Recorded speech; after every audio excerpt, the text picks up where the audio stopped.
Shalom, shalom, amados hermanos. Vamos a dar la segunda parte de todos deben de saber quién es Jesús. Y quiero explicar más ampliamente el Evangelio según Juan, capítulo 1, verso 1, que nos dice: en el principio era el verbo, y el verbo era con Dios, y el verbo era Dios. En ese principio, hermanos, realmente nosotros no podemos explicar quién es esa deidad o ese Dios invisible que nadie puede ver.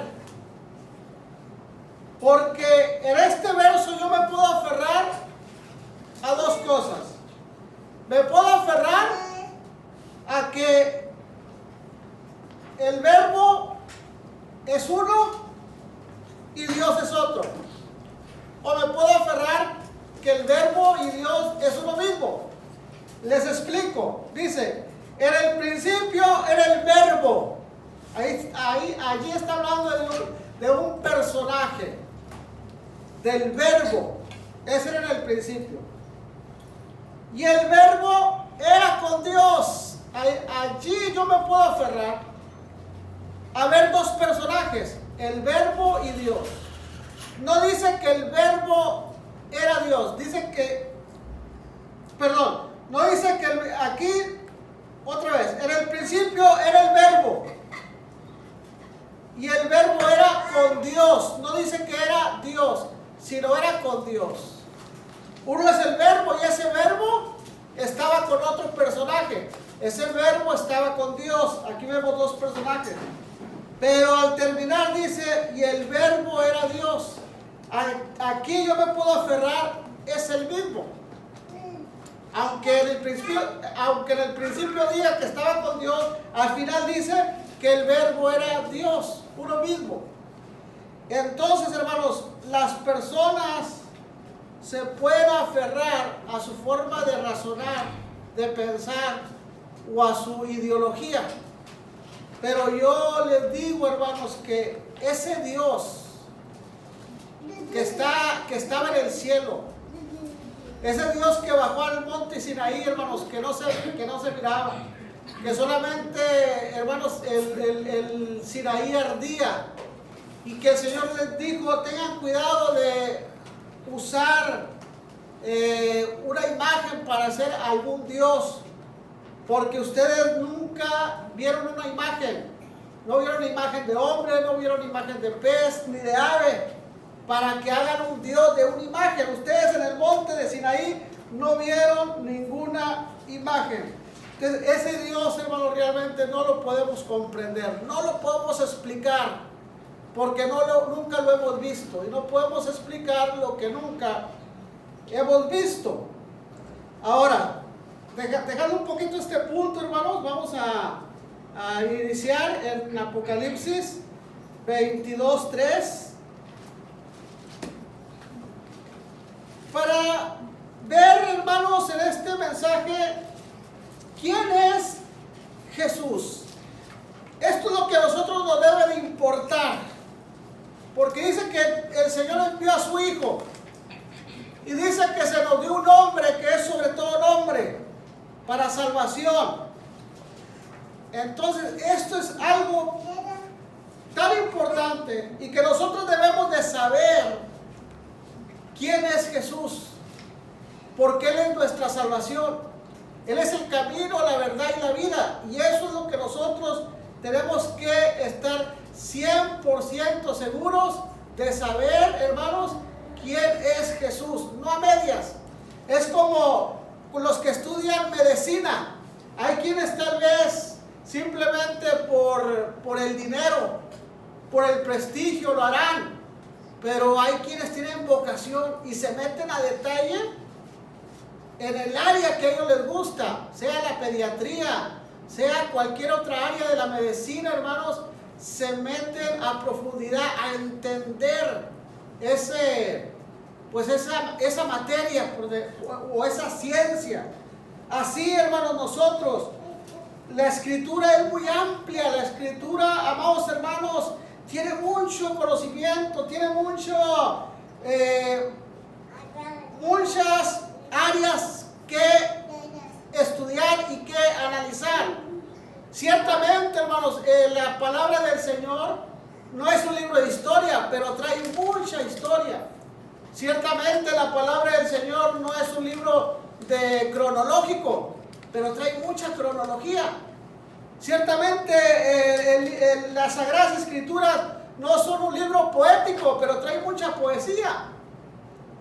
No es un libro de consejos, pero trae muchos consejos. Entonces la palabra de Dios abarca muchas áreas de la humanidad y no solamente se enfoca en una materia, pero de todas estas enseñanzas, sea historia, sea profecía, sea el conocer los tiempos, sea cualquier área que ustedes analicen, hay algo en lo que nos debemos de profundizar, porque Él es el blanco soberano, porque Él es el camino, la verdad y la vida, y Él es el Señor Jesucristo. Debemos de saber quién es nuestro Salvador.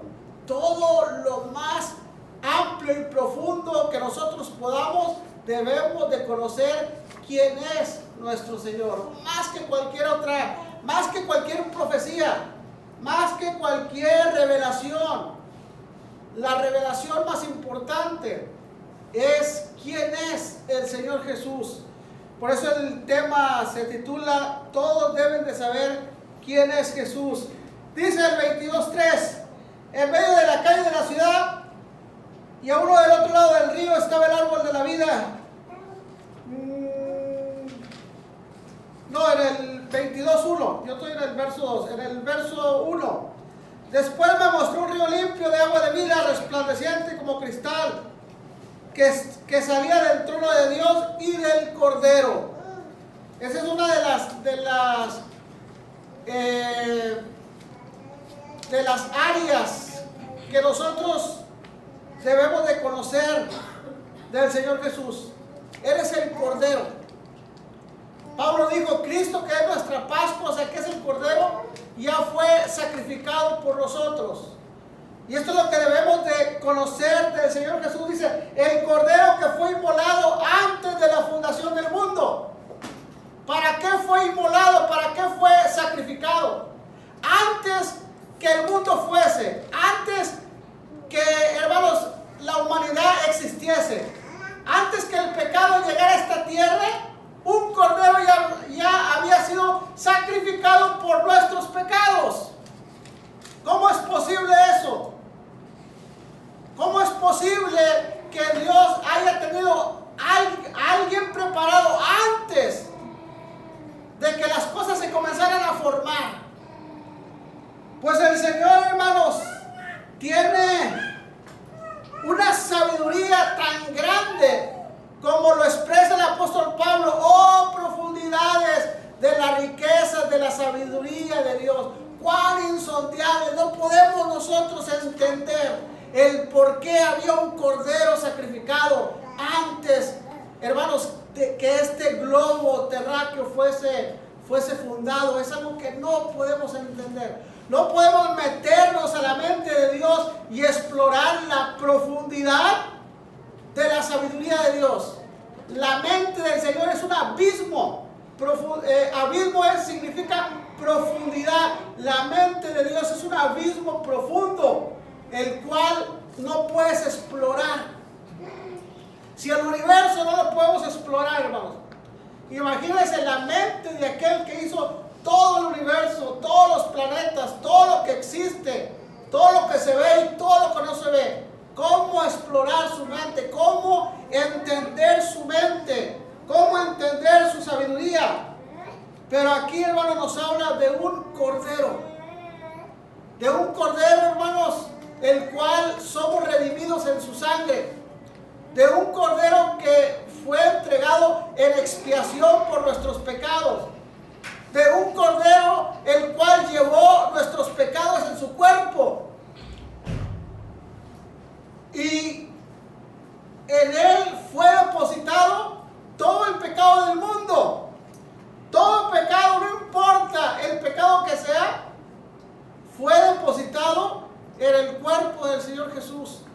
se hizo un sacrificio. Por eso no importan los pecados del mundo, no importan los pecados de las personas. Si esa persona viene y acepta este sacrificio que fue hecho por sus pecados, hay perdón para él. Bendito sea nuestro Dios. Ahora Apocalipsis 22:16, allí mismo nos dice: yo, Jesús, he enviado mi ángel para daros testimonio de estas cosas en las iglesias. Yo soy la raíz y el linaje de David, la estrella resplandeciente de la mañana. Nos habla de dos cosas. Nos habla de la estrella resplandeciente de la mañana, esa etapa del Señor Jesús. Es en el ámbito celestial. Esa es va a haber un tiempo donde el Señor Jesús se va a mostrar como una estrella de la mañana. Pero antes de esa etapa celestial, tenemos una etapa terrenal que nos dice: yo soy la raíz y el linaje de David. Y como habíamos dicho, amados hermanos, David tuvo fallas. David cayó en adulterio, David, hermanos, cayó en asesinato y en fallas fuertes por la cual fue reprendido. Pero al Señor Jesús no le importó eso, o no le importa eso. Él, con todo el orgullo, con toda la autoridad, con todo el conocimiento, dice que Él viene de David, que Él viene de la raíz de David. ¿Por qué este orgullo de decir: yo soy del linaje y la raíz de David? ¿Por qué este orgullo? Porque David fue el varón conforme al corazón de Dios. Para que alguien tenga el corazón de Dios, hermano. Porque muchos piensan, sobre todo aquellos que nacen en la iglesia y que nunca han, no sé, fumado un cigarro, bebido una cerveza, ido a algún antro, hermanos, creen que ellos no han tocado el pecado. Pero, amados hermanos, David, aunque la gente no haya tocado pecado, Dios mira el corazón de esas personas. Porque pecado no solamente es un cigarro, una cerveza, una maldición, adulterio, fornicación. Pecado no solamente es eso, sino ¿qué hay en tu corazón? Si eres capaz de hacerle mal a alguien, si eres capaz de maquinar algún mal contra alguien, si eres capaz de levantarle un falso testimonio, eso también, hermanos, está en el corazón y es malo. Aunque la gente no te mire en el mundo haciendo lo que los otros, pero que hay en tu corazón. Por eso, amados hermanos, la iglesia no son cuatro paredes. En la religión no hay salvación. La salvación está en el Señor Jesús. Hermano, y el Señor, Dios nos dice: dame, hijo mío, tu corazón. Es el que debe, hermanos, de entregarse para que Dios ponga en nuestro corazón sus frutos, sus sentimientos, de tal manera que nosotros podamos tener el corazón del Señor, que no es algo sencillo, no es algo fácil, porque el corazón del Señor es perfecto, porque el corazón del Señor es puro, es santo, es justo, es verdadero. Y llegar a tener el corazón de Dios, hermanos, es algo muy difícil. Por eso el Señor Jesús, con ese orgullo, dice, olvidándose de los defectos de su padre David, él dice: yo soy la raíz y el linaje de David. Ahora vamos a Isaías 11, porque es bien importante lo que dice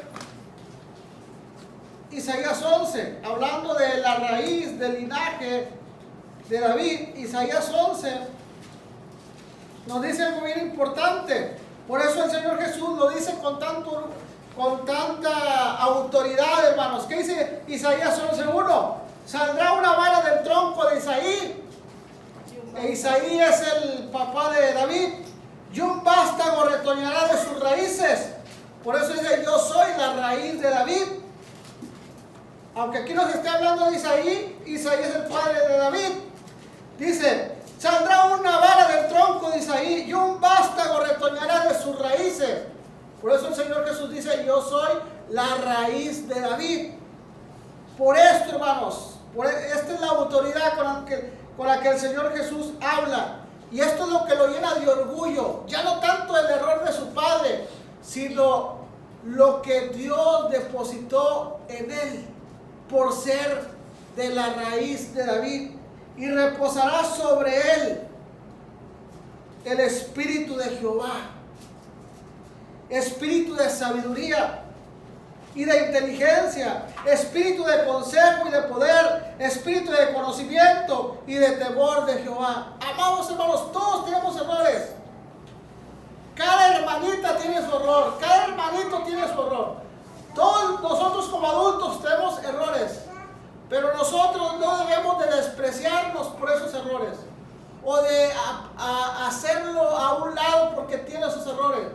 Nosotros, hermanos, debemos de pasar los errores por alto y ver que esta hermanita, que este hermanito tiene el Espíritu de Dios, el Espíritu Santo en su corazón. Eso es lo importante. Por eso les digo, hablar de Dios, hermanos, es un ser inexplicable. Porque yo te puedo decir, Dios está en el trono, Dios está en el cielo. Y también te puedo decir, Dios está en mi corazón. Te puedo decir, Dios está aquí. Y te puedo decir, Dios está con aquellos al otro lado del mundo. O sea, el Señor está en todas partes. ¿Cómo es esto posible? Por eso es Dios, por eso es Espíritu. El Espíritu, hermanos, no es un cuerpo. Por eso Dios dijo, ninguna imagen viste. Porque Jesús no tiene un diseño que nosotros podamos ver y decir, el Señor es como un hombre o es como un águila. No, el Señor es Espíritu. Por eso, hermanos, llena toda la tierra. Ahora volvamos, amados hermanos, a Apocalipsis 2:8. 30, un momento, por favor. Nomás 30 minutos. Sí. Disculpa, pensé que no me... Vamos a Apocalipsis, ¿qué les dije? 2:8.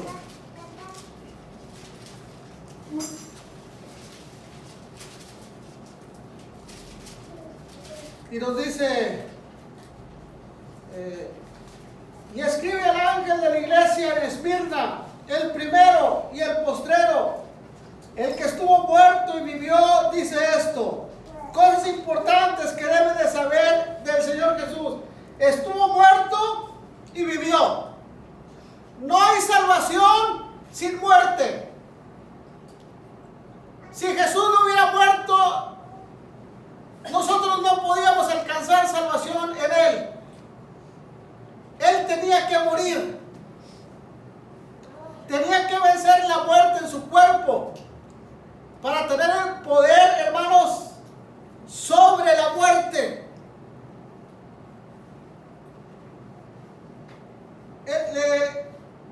Y el que estuvo muerto y luego después dice y vivió. Si no hay resurrección, hermanos, si Jesucristo no hubiese resucitado, tampoco para nosotros hubiese resurrección. Pero Él dijo, hermanos, yo soy la resurrección y la vida. Y el que cree en mí, aunque esté muerto, vivirá. Cosas importantes que deben de saber del Señor Jesús. Otra escritura, hermano, ahí mismo, pero en el verso 12. Y escribe al ángel de la iglesia en Pérgamo, el que tiene la espada aguda de 2 filos, dice esto. También es algo importante que tú debes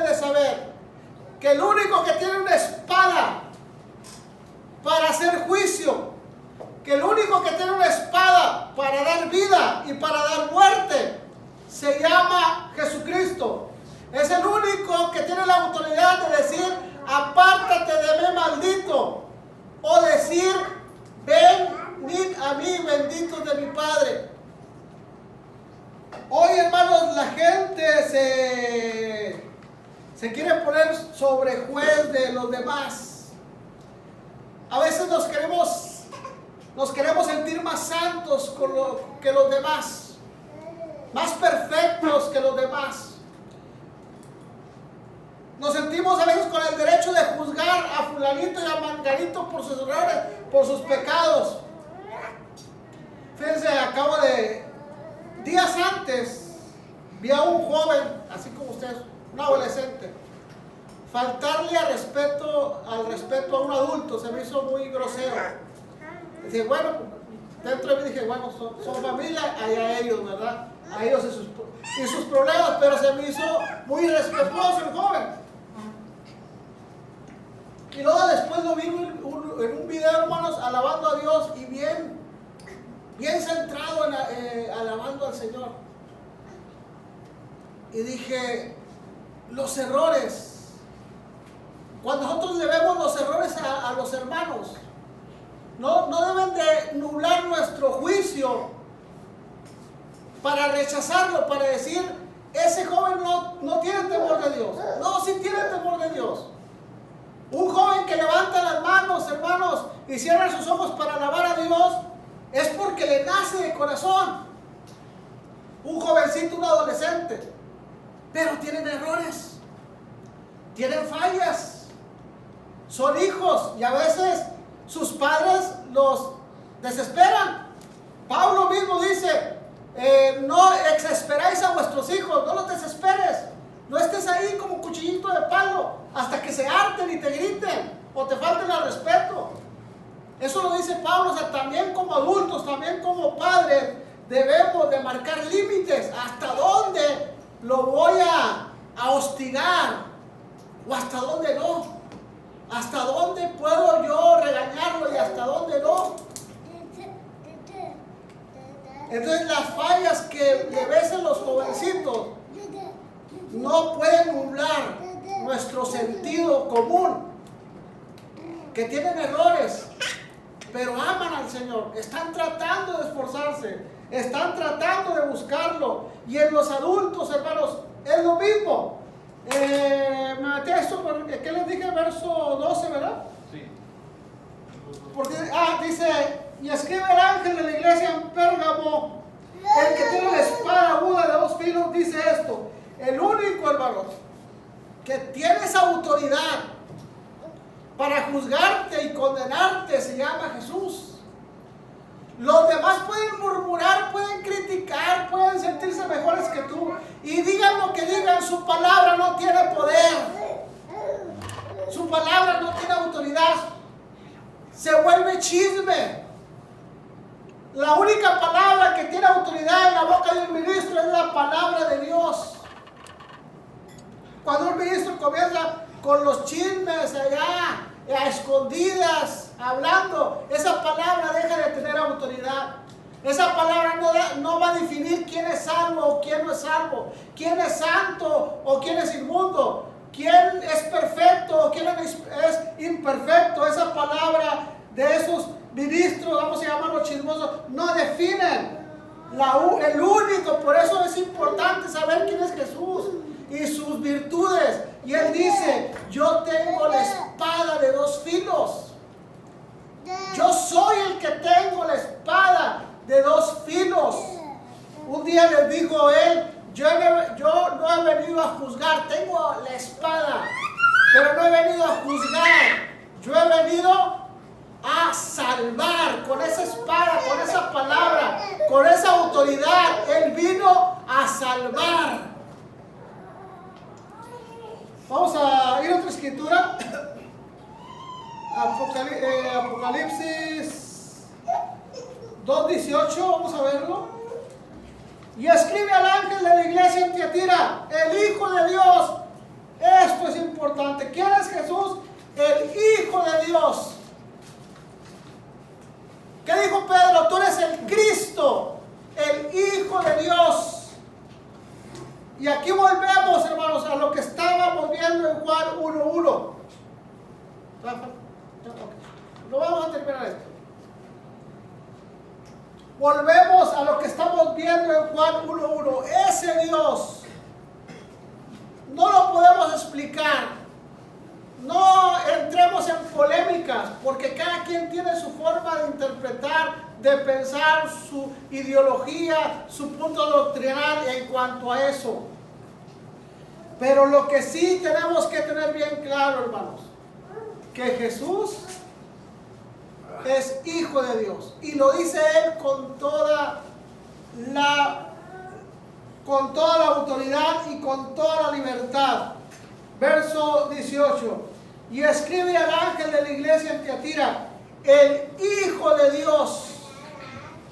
Y Él mismo dijo, todo lo que pidieras al Padre en mi nombre, se le será entregado. Y eso nadie lo puede cambiar. ¿O han escuchado a algún evangélico pedir en el nombre de Jehová? ¿No? Y aquellos que creen en la Trinidad, ¿por qué no piden en el nombre de Jehová?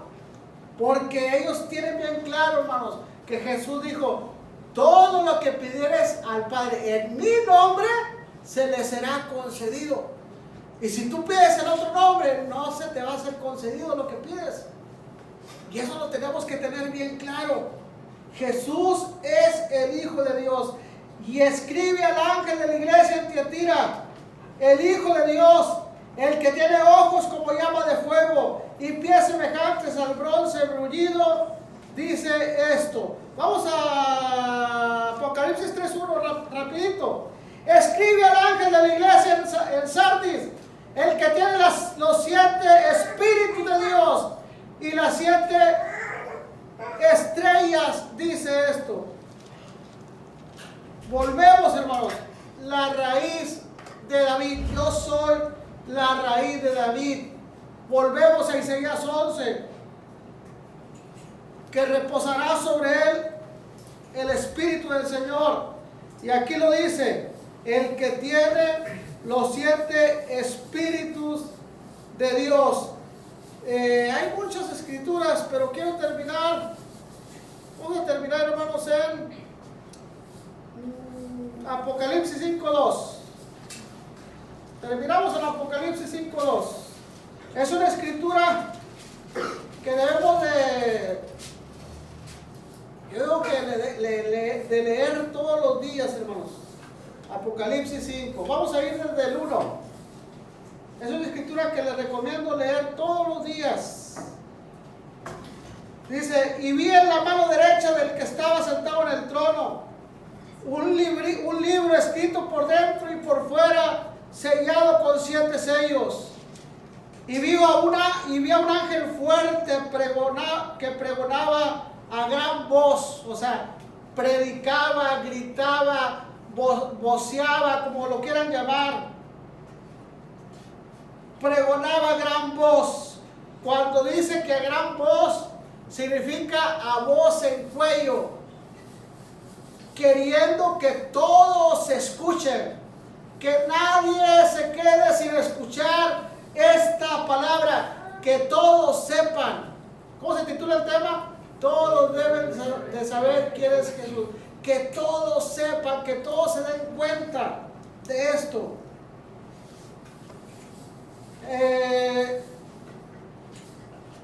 Y vi un ángel fuerte que pregonaba a gran voz, ¿quién es digno de abrir el libro y desatar sus sellos? Hacía esta pregunta, ¿quién es digno? ¿Quién es digno? 3. Y ninguno, ni en el cielo, ni en la tierra, ni debajo de la tierra podía abrir el libro, ni aún mirarlo. Y lloraba yo mucho. ¿Por qué lloraba Juan? Porque no había alguien digno. Y Juan, aunque no sabía del todo, él sentía que si alguien no había el libro,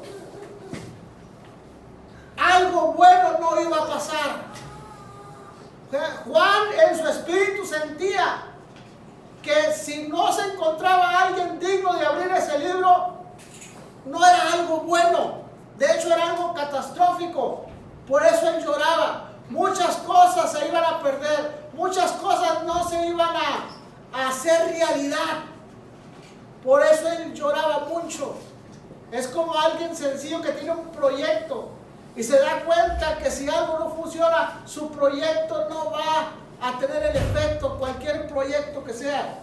El espíritu de Juan sabía que si no se encontraba alguien digno de abrir el libro, hermanos, era algo muy triste.